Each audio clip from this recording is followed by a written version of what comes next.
Hello Zine, this is Sasa Girl and I'm playing Survive or Die with Zine. Feeling ko survive. Mali mo filter lang yun, 'di ba? So like low-key pa lang siya na na paranormal activity. So survive yan. My day ko pa yan. Survive yan kasi yung mga white lady naman hindi naman yan nananakit. Parang biktima rin yan ng mga ng mga alam mo yon, yung karahasan, ganyan, mga ganon. So parang feeling ko naghihingi lang sila ng hustisya, parang ganon. So parang survive naman. Ay, ang haggard naman nun. Feeling ko yan na yung die. Kasi, nasa haunted house ako nakatira, walang ganun ka-haggard na scenario ha.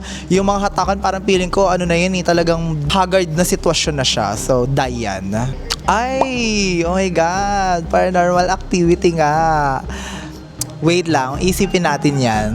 Nagbukas yung TV. Feeling ko survive pa naman yan. Yung mga ganyang paramdam pa lang naman yan eh. Yung mga tipong biglang magi-static yung TV, 'di ba? Mga 3 AM yan para wala nang palabas. Kasi 'di ba pag kunyari magugulat ka tas ang lalabas itbulaga, parang di naman nakakatakot yon. So, survive. Survive! Lagi akong ganyan. Ano ka ba? Pero may one time tiniis ko talaga yung ihi ko, dai. Pero di naman ako naiisak sa kama. So, okay lang. Survive yan. Talagang ko yan. Forte ko yan. Ala. Same teeth or no? Tsaka nung kapag same teeth, baka lalaro. I think die na yan, te. Kasi kakaiba na yun kapag yung mga salamin na yung nagre-reply sa'yo, te. Hindi na siya, nakakaiba na talaga siya. Thank you so much, Zine, for playing with me Survive or Die.